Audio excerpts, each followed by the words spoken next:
궁금했던 건강 관련 정보를 의사 선생님과 함께 자세히 알아보는 시간, 경희의료원 닥터건강 톡톡입니다.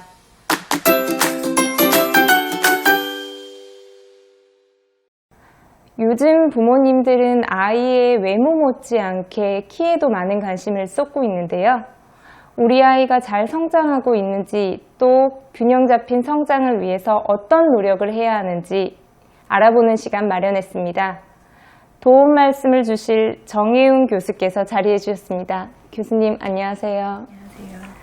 자, 오늘은 우리 아이가 잘 크고 있는지 차근차근 알아봤으면 하는데요. 먼저 정상적으로 성장한다는 것은 무엇인가요? 저희가 정상적으로 성장한다는 것을 얘기할 때는 이제 일반적으로 모든 아이들이 비슷한 발육 시기에는 비슷한 양상으로 성장을 한다는 것을 이해하는 게 되게 중요합니다. 그래서 보통은 이제 급성장기라고 일생에 2번 나타나는데 만 2세가 되기 전에 1년에 10cm 이상 크는 그러한 제1 급성장기가 나타나게 되고요. 그 이후에 성장 속도가 점차 줄어서 만 4세부터 보통 사춘기가 올 때까지는 1년에 한 4cm에서 6cm 정도 크는 게 정상적인 속도라고 보시면 되겠습니다. 그 이후에 사춘기가 진행하면서 제2 급성장기가 오게 되는데, 그러할 경우에는 이제 남자아이들 같은 경우에는 1년에 뭐 8에서 12cm까지, 여자아이들 같은 경우에는 1년에 8에서 10cm까지 크는 속도로 급성장기를 겪게 되고, 그 이후에 이제 성인 키에 도달하게 된다라고 이해를 하셔야 되고요. 그리고 이제 그러면은 그러한 정상적인 패턴을 보이는 경우에 우리 아이가 과연 그 정상적인 범위 안에서 성장을 하는지도 보셔야 되는 부분입니다. 그래서 우리나라에서는 소아청소년 성장 도표가 참고치로 있습니다. 그래서 그 도표가 그 해당되는 연령에 해당 성별의 아이가 어떻게 크는지에 대한 분포를 보여주고 있는데, 그 분포에서 실은 300분위수에서 9700분위수까지는 정상 범위라고 생각을 하시면 되겠고요. 그 정상 범위에서 벗어나는 경우에는 저희가 비정상적인 성장이지 않을까라고 평가가 필요한 그러한 사항입니다. 그렇다면 성장에 문제가 생기면 어떻게 나타나나요? 보통 단순히 키가 작다고 해서 다 문제가 되지는 않고요. 앞서 말씀드린 것처럼 성장 도표에서 저희가 보통 비정상 신장이라고 정의하는 거는 100명 중에 3등이 채 되지 않는 아이라고 보시면 되겠습니다. 하지만 3등이 안 된다고 해도 유전적으로 본인이 물려받은 그러한 범위 내에서 정상적인 성장 속도로 클 경우에는 실은 키 자체는 작지만 문제가 안 되는 경우들이 더 많고요. 저희가 꼭 문제가 있다라고 판단하는 경우는 앞서 말씀드린 그러한 발육 시기에 따른 성장 속도가 적을 경우를 보고 있습니다. 그래서 성장하는 속도가 떨어져서 1년에 최소 4cm 이상 크지 못하는 상황이다라고 하면은 어떠한 성장의 장애가 있을 가능성이 많습니다. 그럼 성장에 장애가 있을 수 있다고 하셨는데요. 그럼 꼭 병원을 방문해서 성장 평가를 해야 하는 경우가 있는지 궁금한데요. 네, 그러한 성장 장애가 의심되는 경우에는 병원에서 꼭 한번 평가를 받으셔야 되는데요.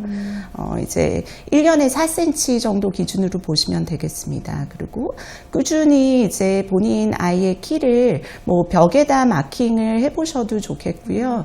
아니면 병원에서 이제 영유아 건강검진이나 학교 건강검진 기록을 살펴보시고 성장 속도가 그렇게 떨어지는 경우, 내지는 등수가 매번 뭐 50등이었다, 25등, 그 다음 해에는 10등, 3등 이렇게 계속 그 표준치에서 계속 떨어지는 그러한 경우에는 꼭 병원을 한번 방문하셔야 됩니다. 그리고 그 외에도 특수한 경우들이 있는데요.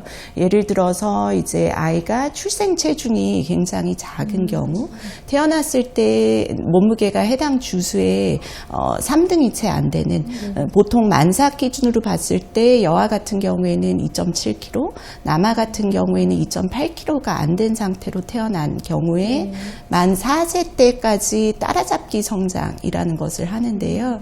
만 4세 때까지 따라잡기 성장을 하지 못해서 그때도 3등이 채 안 되는 경우에는 저희가 병원을 와서 한번 성장 평가를 해보라고 얘기하고 있습니다. 그렇다면 병원에서 성장 클리닉에서 성장 평가는 어떤 방식으로 진행되나요? 그러한 형태로 이제 병원에 어떠한 키 평가 관련해서 궁금한 상태로 오시면은 일단 병원에서 제일 첫 번째로 하는 것은 정확한 키랑 체중을 재는 게 중요하고요.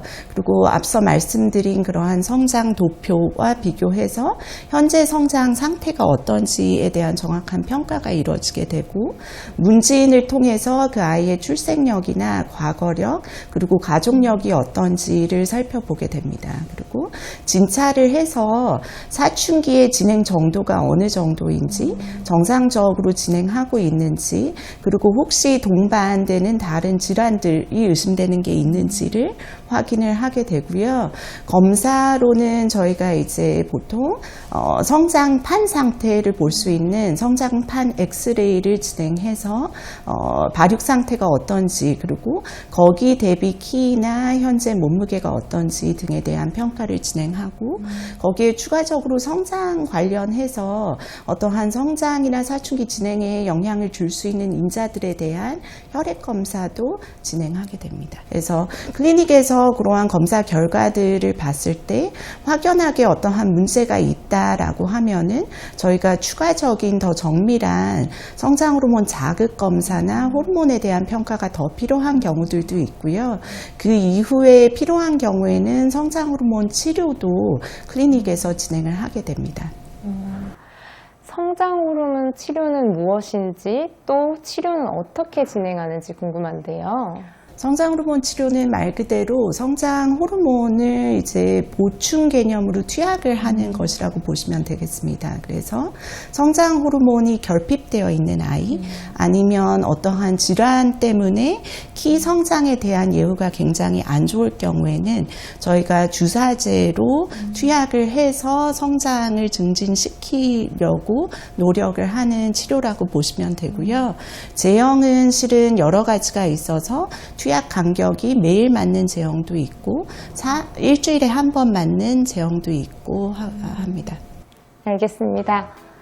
지금까지 정혜윤 교수와 함께 아이의 균형 잡힌 성장이 왜 중요한지, 그리고 이를 위해 무엇을 해야 되는지 자세히 알아보는 시간이었는데요. 키 성장을 위해 어떤 관심이 필요한지 자세히 알아보는 시간이었습니다. 경희의료원 닥터건강 톡톡, 이것으로 마치겠습니다. 교수님 감사합니다.